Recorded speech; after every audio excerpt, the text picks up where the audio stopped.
É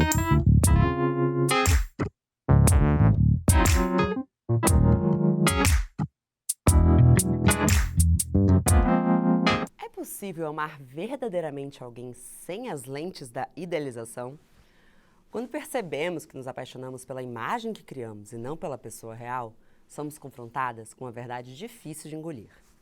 Nosso desejo de viver uma paixão é capaz de transformar o outro naquilo que gostaríamos que ele fosse. Essa invenção, uma mistura das nossas idealizações e desejos mais profundos, torna quem amamos um reflexo das nossas próprias fantasias, criando expectativas fadadas a se tornarem frustrações. Confrontar a realidade de que nos apaixonamos pela ideia que construímos é quase como um grito de liberdade, já que o amor nos é vendido como uma solução para todas as nossas faltas.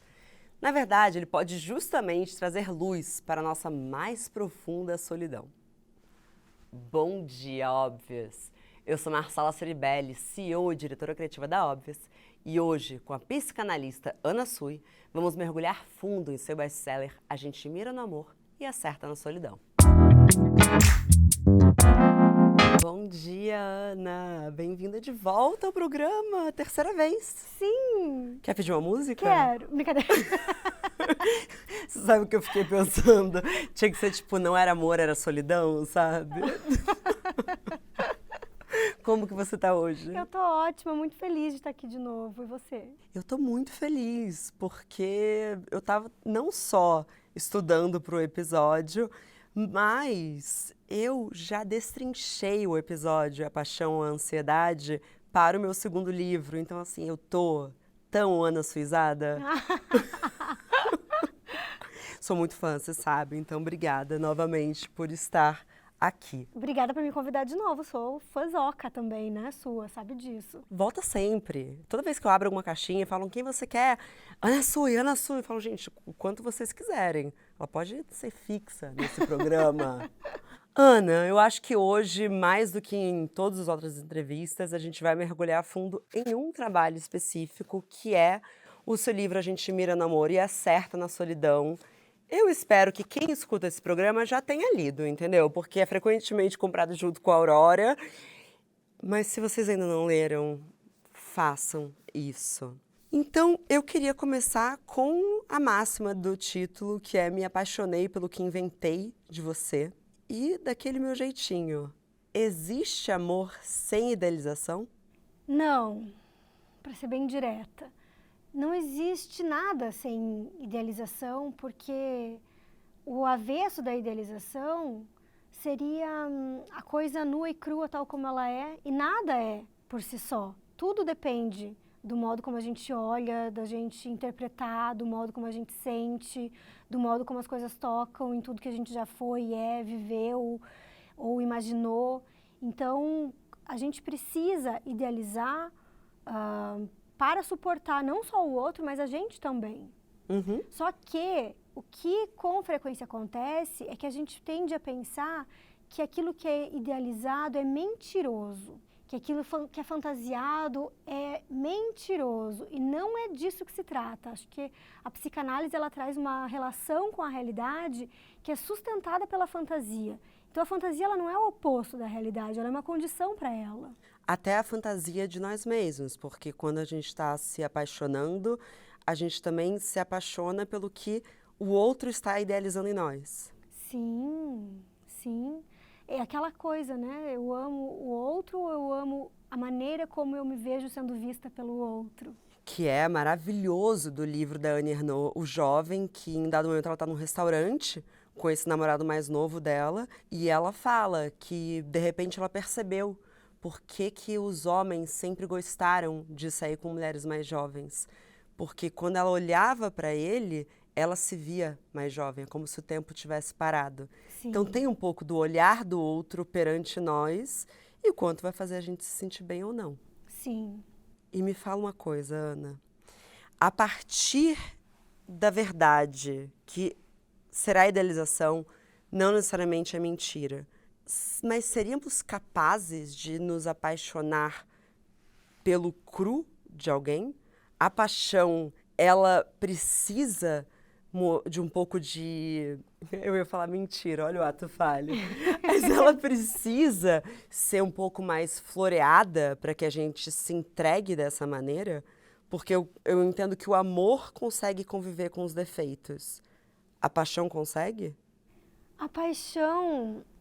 É que a paixão é doida, né?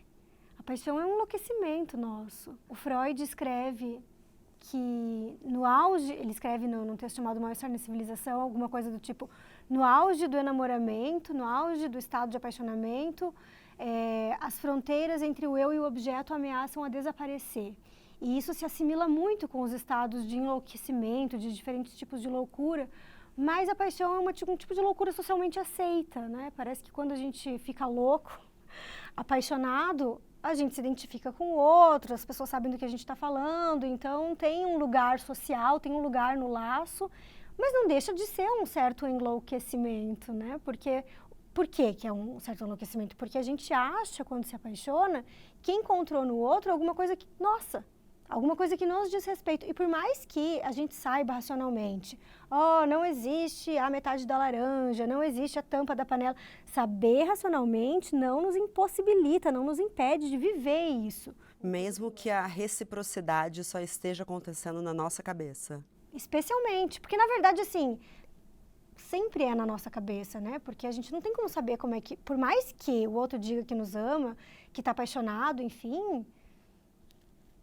Vai ser sempre uma aposta. Não tem como ter certeza. Claro. Né? Não tem como saber. Você vai recolhendo pistas, tá? Tem pistas, né? Então... Ajuda a gente.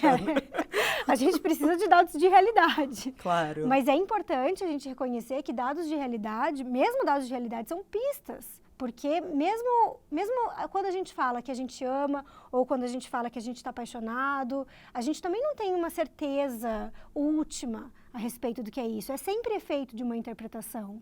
A maneira como a gente se sente também amado, objeto do amor, objeto do apaixonamento do outro, também não deixa de ser uma interpretação nossa sobre o que o outro interpreta a respeito. Então isso tudo é uma grande confecção de linguagem, né? Uma grande especulação. Uma grande especulação. Mas eu reflito se, em tempos em que as nossas interações eram todas presenciais, ou por um telefone, por exemplo, em ligação, quando eu digo telefone, se a gente precisava um pouco de menos imaginação e até como interpretar um texto. Porque quando eu penso em relacionamentos contemporâneos, uma mesma mensagem você vai ler 1, 2, 3, 4, 5 vezes, e aí você pode possivelmente mostrar para uma amiga, você pode possivelmente mostrar para sua psicanalista, para entender o que aquela pessoa quis dizer. Só que você nunca vai verdadeiramente saber, porque tá no outro. E sabe o que mais? O outro também não sabe o que ele quis verdadeiramente dizer com aquilo. Porque a coisa não é fixa, né? Eu digo uma coisa e dizer essa coisa altera esse algo que eu queria ter dito. A maneira como isso chega no outro altera aquilo que eu queria ter dito. Às vezes eu digo uma coisa e eu até acho que era isso que eu queria ter dito. Mas quando chega o efeito de como isso chegou no outro, eu falo, opa, pera, não era isso. Não era assim que era para ter chego. E às vezes eu digo uma coisa que eu posso até pensar que foi mal dita, que não era bem isso, mas isso foi recebido de uma maneira que me dá notícias de que foi melhor assim, era isso que eu queria ter dito mesmo. Só que a gente tem a tendência a querer as coisas estáticas, paradas, fechadas, para a gente poder concluir e passar para o próximo, né? Então é isso, fechou, partiu, próxima coisa, próximo, nanã. E as coisas não ficam fechadas, porque a vida é movimento. As coisas estão se movimentando, mesmo para trás, as coisas estão se deslocando. Então, quando a gente está nesse período do apaixonamento, e aí encaixa com o nosso último episódio, vai existir uma ansiedade porque a gente lida com o desconhecido. Sim, com um desconhecido, mesmo nesse sentido do dado de realidade, eu não sei quem é esse outro por quem eu me apaixonei, essa é uma condição para o apaixonamento, que eu não saiba muito bem quem é esse outro. E essa é uma condição para a continuidade do que vai se transformar em amor, se for se transformar em amor. Porque uma das grandes causas da morte do amor é o final do apaixonamento no sentido último da coisa, de que quando já não tem mais mistério, quando já não tem mais... eu já não sei, eu já não pergunto mais para o outro o que ele pensa, o que ela fez, porque eu suponho que eu já sei. E aí vai parando de conversar, as conversas vão parando de acontecer por excesso de suposição de conhecer o outro. Muito bom. Então tem sempre algo de mistério. E eu não estou dizendo de fazer tipo, de fazer de propósito, mas é no sentido do impossível mesmo, de colocar tudo a respeito sobre si mesmo, tudo a respeito do outro. Então a paixão, ela vai se alimentar desse mistério, por um lado, e por outro lado, ela vai se alimentar da sensação de que tem alguma coisa minha no outro. Ou ainda, de que tem alguma coisa do outro em mim. Mas parece um paradoxo, porque quando a gente está apaixonado ou até amando, a gente quer saber tudo sobre a outra pessoa. A gente quer sentir que aquele mundo se tornou a nossa nação. E é esse o ponto. Eu quero saber tudo sobre o outro, porque sabendo sobre o outro, eu sei sobre mim. Então eu quero saber sobre mim através do outro. Preciso de mais. No estado de apaixonamento, é como se eu tivesse encontrado alguma coisa minha no outro. Então eu quero tudo do outro, porque eu e o outro, em alguma instância, somos o mesmo. Uhum. Então, sabendo do outro, eu estou sabendo de mim. E isso, me dá um exemplo prático. Você se apaixonou por uma pessoa que é dos esportes. Na verdade, você está descobrindo algo de você que gosta desse movimento, por exemplo? Você não ama que o outro é esportista, você ama a possibilidade do esporte na sua vida? Pode ser, mas nem de maneira tão direta, mas assim, no sentido de que encontrar com uma paixão é encontrar com uma certa cara-metade, né? Então pode ser que não seja eu vou ser esportista, mas e se eu fosse esportista? É como se eu pudesse ser esportista através do outro. Sim. E essa é a grande conquista, a grande coisa da paixão. A descoberta de que a gente pode ser mais do que a gente supôs até então. Que bonito. Então, é claro, a gente está descobrindo sobre nós. E são mundos que se expandem. Então, você fala sobre o momento que existe essa morte da paixão e possivelmente o fim desse amor. Mas muitos de nós vivem em negação sobre essa tensão, sobre o que é real e irreal. Então, não acho raras as vezes em que uma pessoa está num relacionamento, mas busca memórias de tempos em que já foi melhor. A manutenção da paixão precisa muitas vezes de uma autoilusão? Autoilusão? De não encarar de frente o que está sendo mostrado para você? Eu acho que sim. E eu acho que isso, na verdade, assim, não é nem sobre a paixão apenas por uma pessoa. Eu acho que tudo na vida depende disso. Porque eu acho que a grande coisa disso tudo é justamente as coisas que a gente precisa fazer para se apaixonar e para amar a vida. Então, o amor, o apaixonamento por uma pessoa, ele não deixa de ser um caminho possível para esse amor, para essa paixão pela vida. E as coisas que acontecem na nossa vida, a gente não tem como ter acesso a elas, aquilo que a gente falava agora no começo, não tem como ter acesso a elas sem uma dimensão dessa fantasia. Então, todo mundo tem todo mundo é muita gente, né? Mas enfim, muita gente tem uma janela que carrega a lente de como é que a gente enxerga o mundo. Uhum. A gente depende do que cabe nessa lente para poder enxergar. Só que a ideia que a gente tem de que a gente poderia ter acesso à realidade como tal, ao outro como tal, seria essa fantasia de que a gente tem como prescindir da fantasia, veja, uma idealização, de como é que poderia ser o outro sem idealizar. Só que não tem para onde fugir. Entendo. Porque eu não tenho como sair de dentro de mim para acessar o outro, para acessar o mundo, para acessar a mim mesmo. Onde eu vou comigo mesmo. Claro. Então, reconhecer que toda informação que eu absorver, ela está de alguma maneira intoxicada por mim mesma, acho que é alguma coisa. E isso é muito importante de lembrar, especialmente em conflitos dentro de relações. Porque eu penso que a maior parte dos conflitos vem de uma interpretação do que a outra pessoa disse. Que é um pouco do que a gente falou, mais direcionado a relacionamentos amorosos, mas aí vale para todo tipo de relação. A gente não sabe com qual lente o outro está lendo a nossa mensagem. Uhum. E aí tem uma tônica, né? Uma repetição. Especialmente quando a gente está falando de relacionamentos de casais, assim, né? Dificilmente um casal briga por motivos diferentes. É meio que a mesma coisa. São diferentes releituras da mesma coisa. E, de novo, a mesma coisa, né? A mesma coisa de um, a mesma coisa do outro. Por isso que é muito difícil de sustentar esse mistério que acontece em última instância no outro. Porque vai se repetindo. Então, um, quando faz uma coisa, já sabe mais ou menos o que o outro vai dizer, o outro já sabe mais ou menos como é que um vai reagir, né? E essa chatice da repetição, ela é mortificante. Mas eu fico em dúvida porque a presunção de que já se sabe tudo sobre o outro me parece uma arrogância um pouco burra. Porque mesmo que você conviva muito, mesmo que você já, sei lá, que você saiba muito sobre o outro, a gente é tão infinito internamente, você não sabe nunca tudo sobre o outro.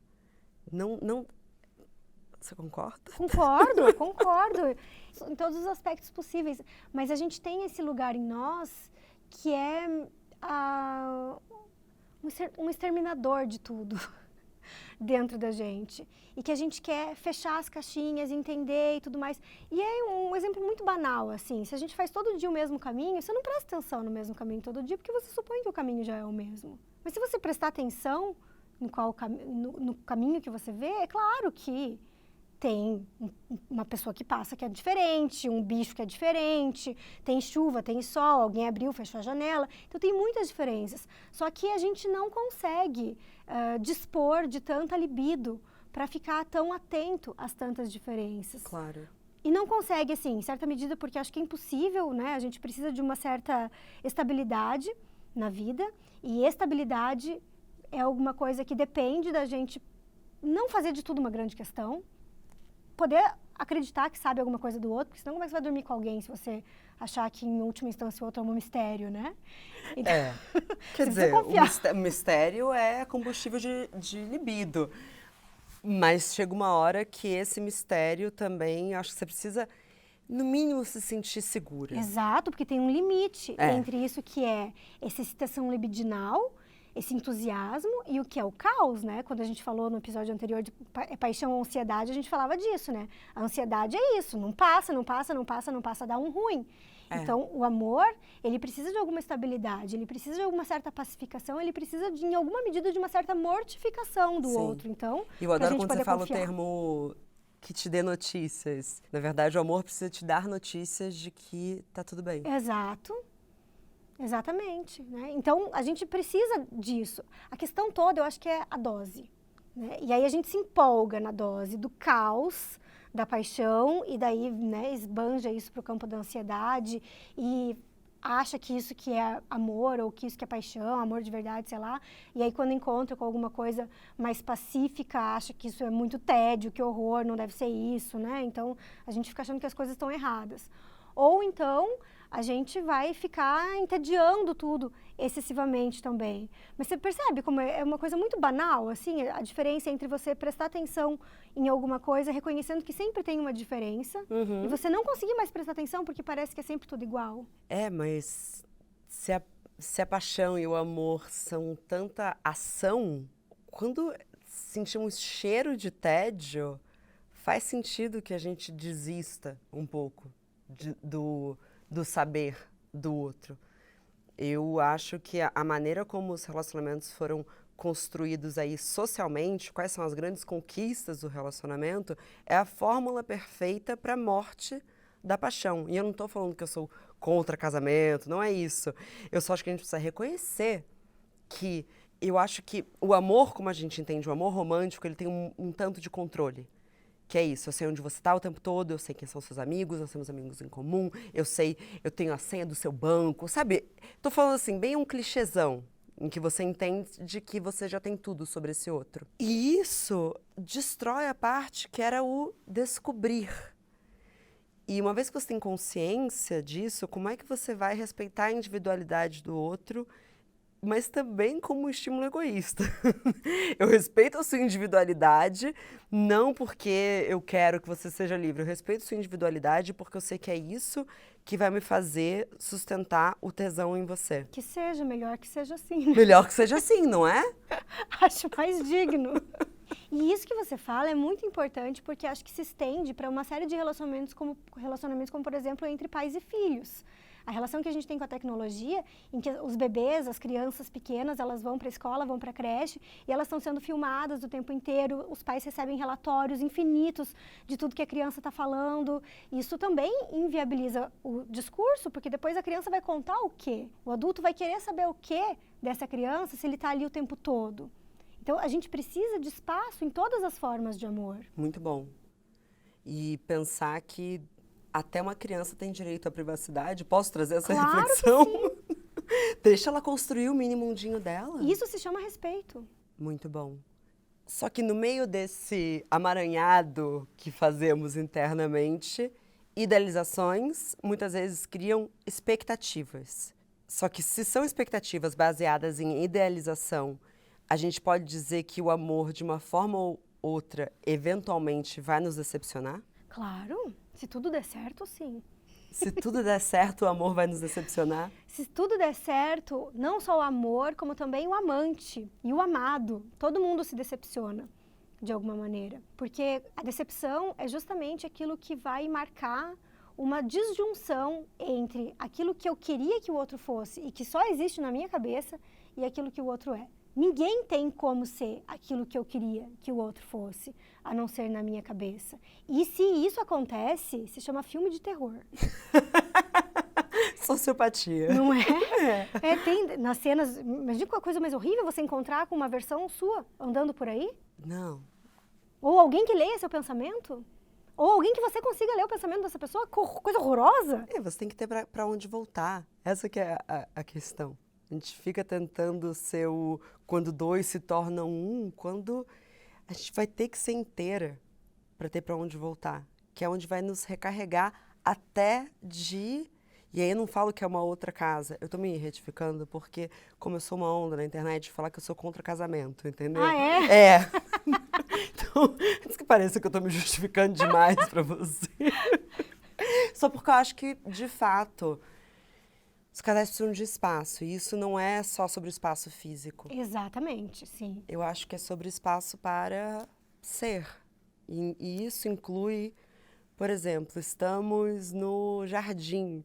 Eu acho que faz parte estarmos lendo livros diferentes. Você entende? E não querer conversar o tempo todo. Eu acho que tem vários pequenos momentos que a gente pode nutrir essa individualidade. E depois eu posso te perguntar sobre o livro que você está lendo, dando um exemplo banal. Claro. Mas é que eu vejo um desespero para que isso tudo se torne um só. Eu não gosto da ideia de, então agora temos um mesmo grupo de amigos. Eu adoro a ideia de que a gente vai cultivar círculos sociais separados, que às vezes se encontram, claro, mas que eu nunca vou perder o meu eu sozinha. Sim. E isso passa também pela família.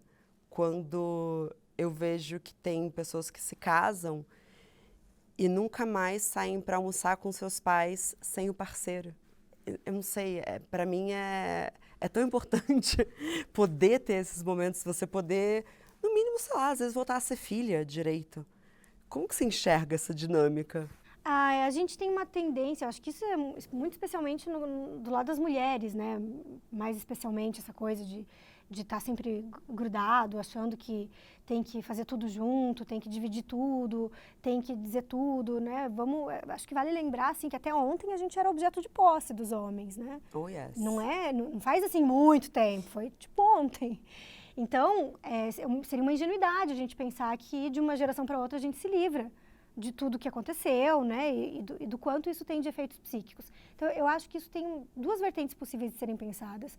Uma delas é o fato do quão a gente precisa trabalhar para se desvencilhar disso e o quão não é natural, não é espontâneo para a gente sair disso apenas porque está vivendo, né? Para algumas mulheres sim, para algumas tantas mulheres sim, mas para muitas mulheres não é. É uma posição de estranheza, é uma posição que causa um certo mal-estar no olhar do outro e que causa então um certo mal-estar no meu olhar para mim mesma, enfim. Então Então, uma é essa possibilidade que a gente tem de poder rever como é que a gente vai viver a nossa vida. E um segundo é um certo limite disso. Acho que a gente facilmente se maltrata muito exigindo mais do que é possível para a nossa geração. Então, existem limites naquilo que tange a modo como a gente já construiu a nossa fantasia, ao modo como a gente já entende que é amor e que não muda de uma coisa de um dia para o outro. Sim. Isso vai aos poucos. Então, eu acho que a gente precisa ter paciência com a gente também, porque senão a gente vai se autorrecriminando mais do que é possível, mais do que é necessário.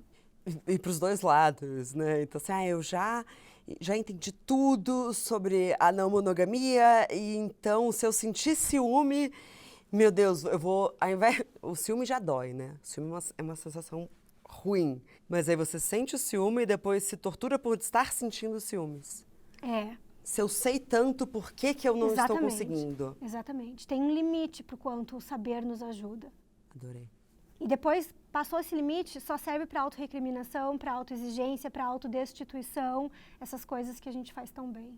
Falamos sobre a idealização do outro, mas partindo do princípio que eu idealizo esse outro, eu também idealizo o que ele quer de mim, como que o nosso eu narcísico atua no apaixonamento? Ele é o rei do pedaço. É o rei. Porque é isso, né? Quando eu citar o Freudinho aqui de novo, ele diz que amar é perder narcisismo. Porque ao invés de investir a libido em mim mesmo, uma parcela dessa libido eu invisto no outro. Então, eu me sinto em perda. Tanto é que, se a gente ama, a gente, com frequência, amar, diz Lacan, amar é querer ser amado. Então, é um problema de narcisismo, porque você perde amor ao amar, que se resolve você recebendo o amor do outro. Então, quando você está sendo recíproco, você está se restabelecendo narcisicamente e aí o eu está feliz, né? Só que isso funciona numa imagem congelada. A questão é que, como a vida é viva e isso se movimenta, então o meu endereçamento libidinal não é sempre do mesmo jeito, aquilo que chega para mim não é sempre do mesmo jeito, o jeito que eu amo não é o jeito que eu sou amado, e existem todas as outras coisas da vida, além do amor, nos melhores casos o amor não vai ser tudo, e isso vive aos trancos e barrancos, né? Por isso que essa trabalheira de uma certa transformação da paixão em amor está ligado a uma certa frustração do eu em não ficar nesse lugar de sendo restabelecido o tempo todo. Muito bom, e muito bom o que você disse sobre o outro não necessariamente nos amar como a gente entende o amor. Porque a maneira como cada um vai amar é diferente. Então, já começa ali um pouco os ruídos da decepção, certo? Que tem a ver com as lentes que a gente falou anteriormente. Total é isso. Amor é lente. Não, a gente fala essa palavra amor e a gente distribui, né, conversa com muita gente, como se a gente estivesse falando de uma mesma coisa. A gente não sabe sobre o que a gente está falando quando a gente está falando de amor. Eu amo diferente de você, do Lauro, da Luísa, todo mundo ama diferente. Só que o problema é que a gente decide amar uns aos outros e a gente vai ter que lidar com essas diferenças. Exatamente. Que cilada, Ana. Muito. E agora? Muito. O Freud diz assim no texto Mal-Estar na Civilização, o sofrimento ele vem de 3 fontes. Das forças da natureza, porque se o mundo decide acabar, acaba, não há o que fazer. Vem do próprio corpo, porque o corpo caminha para a morte em maior ou em menor medida e é isso, é inevitável. E dos relacionamentos entre as pessoas. A gente não tem como sair do mundo, a gente não tem como sair do corpo, mas a gente teria como evitar os relacionamentos entre as pessoas. Por que a gente não evita? E ele faz com uma certa ironia, que é bem típica do Freud, né? Que não é que ele está falando que a gente deveria evitar, mas é justamente o quanto essa é a condição para tudo. Não tem vida sem essa aposta constante nesses relacionamentos que são tão fadados a fracassar de alguma maneira. Porque na melhor das hipóteses ele fracassa. Porque na melhor das hipóteses Eu já tô te parafraseando, entendeu? No primeiro episódio que a gente fez, que a gente fez pelo Zoom ainda, né? A gente tá evoluindo. O primeiro foi pelo Zoom, o segundo foi lá no estúdio. De áudio. De áudio e agora o terceiro, agora já com vídeo. Não sei pra onde vamos parar Allianz com isso, Parque, dona Marcela. Vai ser uma loucura. Vamos lotar estádios, Ana Sui.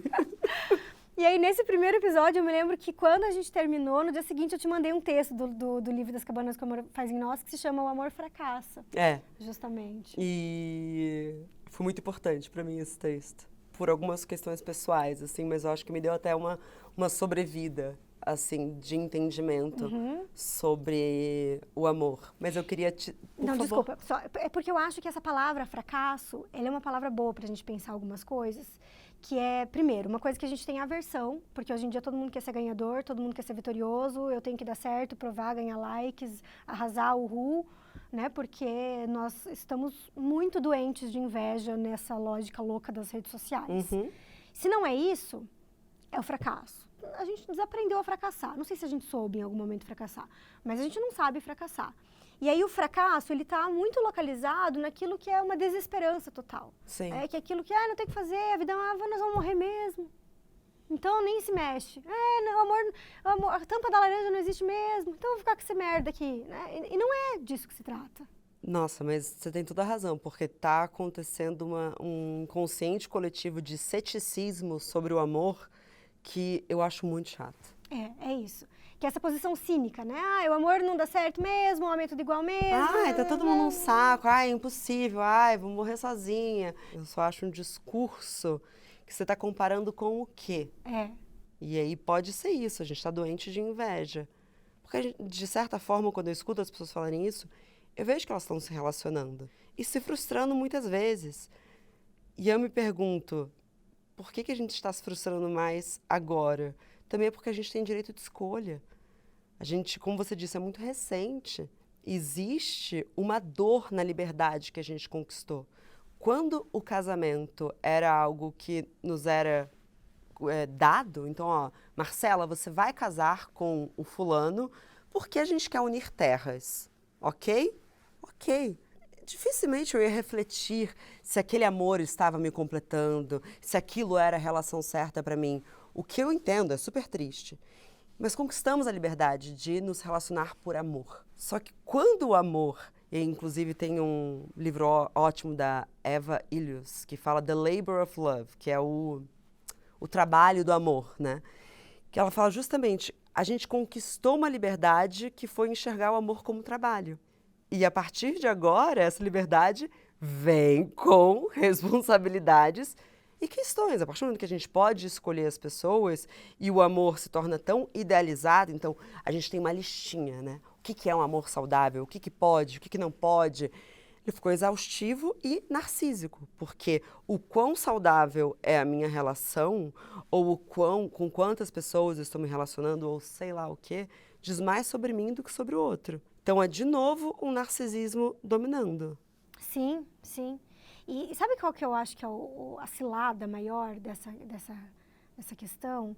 É que tem se falado muito nessa ideia de amor próprio, autoamor, como se existisse uma possibilidade de eu me amar e ser completo comigo mesmo. Cara, quando a gente está falando de amor, não dá. Porque mesmo o amor por mim também é fracassado, de alguma maneira. Mesmo eu me decepciono comigo. Mesmo eu me deparo com o fato de que eu não sou aquilo que eu idealizo de mim. A gente não idealiza só o outro, a gente idealiza a gente também. E a gente se decepciona com a gente. Então, eu acho que essa ideia, essa posição cínica diante do amor em relação ao outro, ela vem muito como efeito dessa idealização do auto-amor, dessa idealização do amor próprio, de que você poderia se bastar. Nossa, isso é muito bom, porque é muito um discurso que começa com uma boa intenção. Então, hoje mais cedo, eu estava conversando com a Nathalie Neri aqui, e a gente fala que a nossa geração cresceu com a maior ofensa que você poderia dizer para uma mulher, nossa, olha como ela se acha. E eu vejo que a nova geração já vem com uma bagagem de, não, eu sou uma gostosa e precisam me respeitar. Então, assim, a ideia de um amor próprio, se tratar com carinho, também foi uma quebra do que é a mulher metida, entendeu? Hoje você é uma mulher segura. E isso começou a ser bem visto, porque antes era uma característica atribuída positivamente apenas para os homens. Ok? Ok. Só que aí o amor próprio virou uma bagunça a ponto de, então, não, tem amor próprio demais para passar por isso. Não. O amor próprio, na minha visão, também é um relacionamento que a gente vai ter que se nutrir. Eu me decepciono comigo, você vai se decepcionar com você mesma. Eu acho que é muito comum, porque a gente está também num momento em que todo mundo parece que faz publicidade de si mesmo, né? Então fica falando, eu faria assim, eu faria assado. E aí chega a situação, você age completamente diferente do que a teoria, porque tem emoção, porque nós não somos tão controlados quanto gostaríamos. E isso para os dois lados, né? Ou você exagera, ou você não fala nada. E então a gente também quebra aquilo que a gente se iludiu sobre nós mesmos. Calma, eu não sou tão poderoso assim? Ou unânime? Tem um termo na psicanálise bom para isso. Não sei. Você vai ter que me falar. Imaginei o André Alves falando.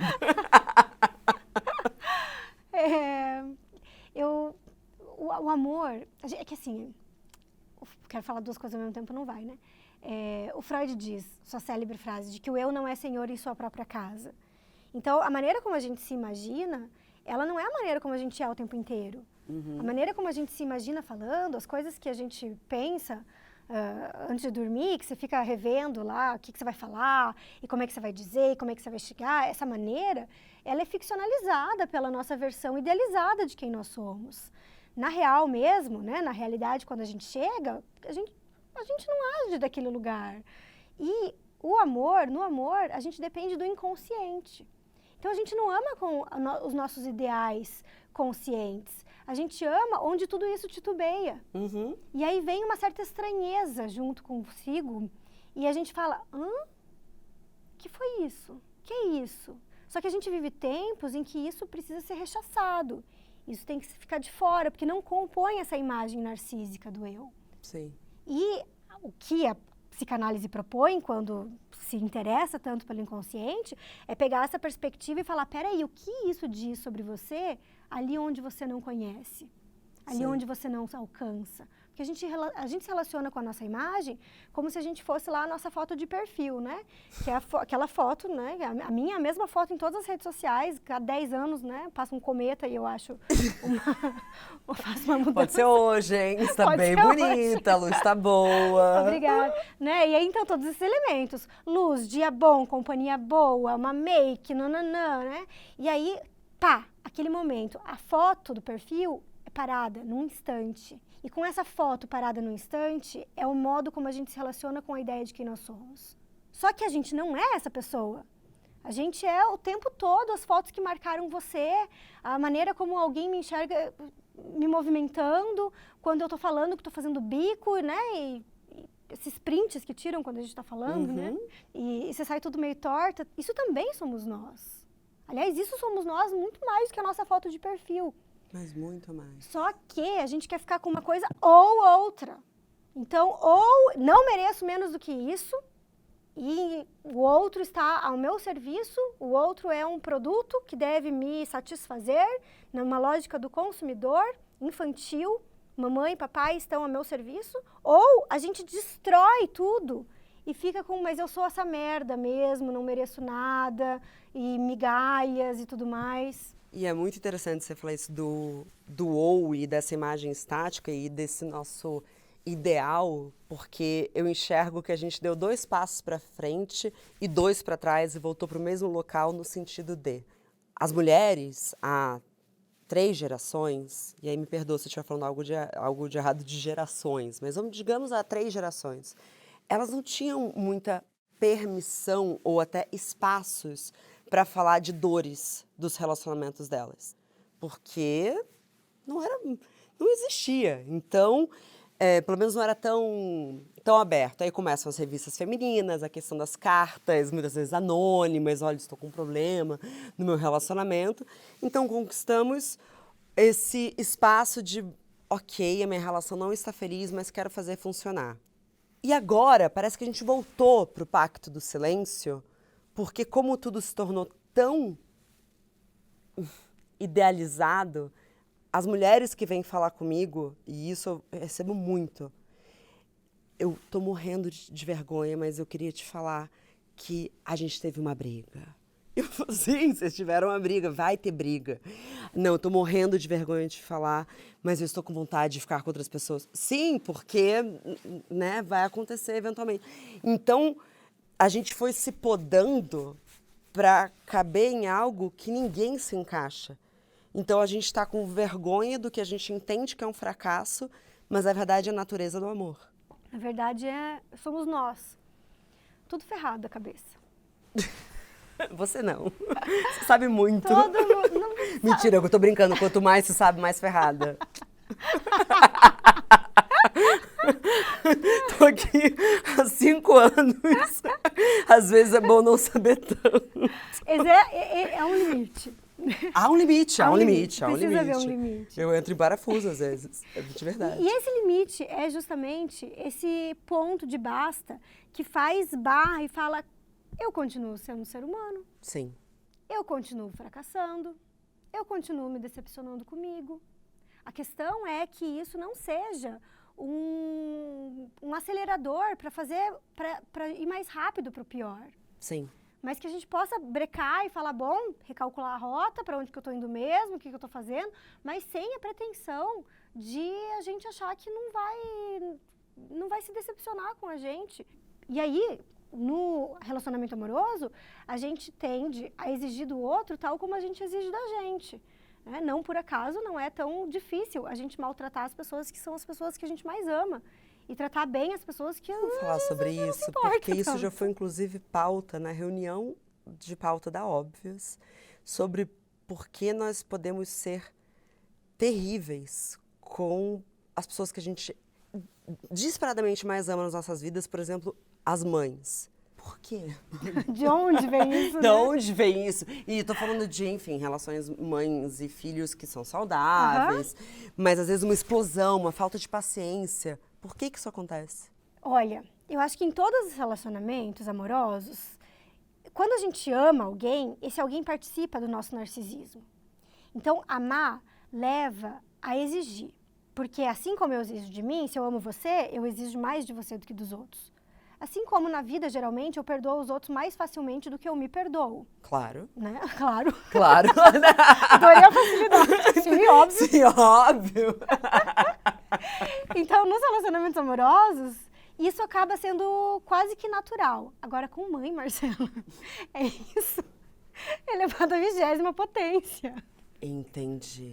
Porque, né, mãe, cara, eu tô aqui por sua culpa. Não só literalmente, porque mãe, de alguma maneira, é um meio de transporte para a vida, né? Não, mas se eu sou quem eu sou, Exatamente. É o tal do, né? Você já deve ter falado isso para sua mãe. Você não, porque você é maravilhosa, sua mãe é maravilhosa, mas as pessoas... Cuidado. Mas os réis mortais, na adolescência, que a mãe fala, menina mal educada. Fala, tô assim porque você me educou mal. Então, não, isso não, mas tiveram coisa. Tiveram coisa. Não pedi pra nascer. Que é uma forma de colocar, eu sou assim por causa de você. Sim. Eu estou viva porque você me trouxe para a vida.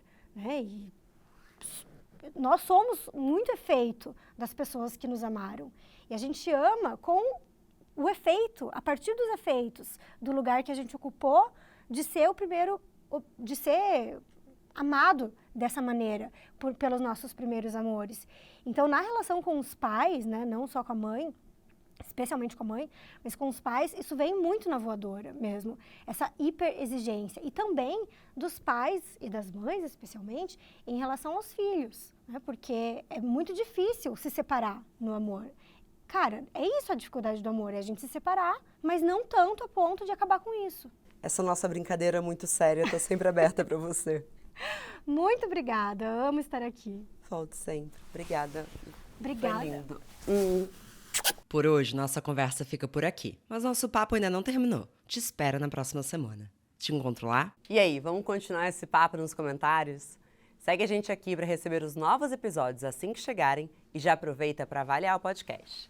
Também estamos no Instagram, então vem seguir a gente no @obvios.cc para conversas corajosas sobre felicidade feminina e no @chapadinhas de endorfina para se apaixonar pelas coisas incríveis que o seu corpo é capaz de fazer. Enquanto o nosso próximo episódio não chega, escute também o Corre Delas, com Luana Vieira, nosso podcast sobre carreira na real. Até semana que vem.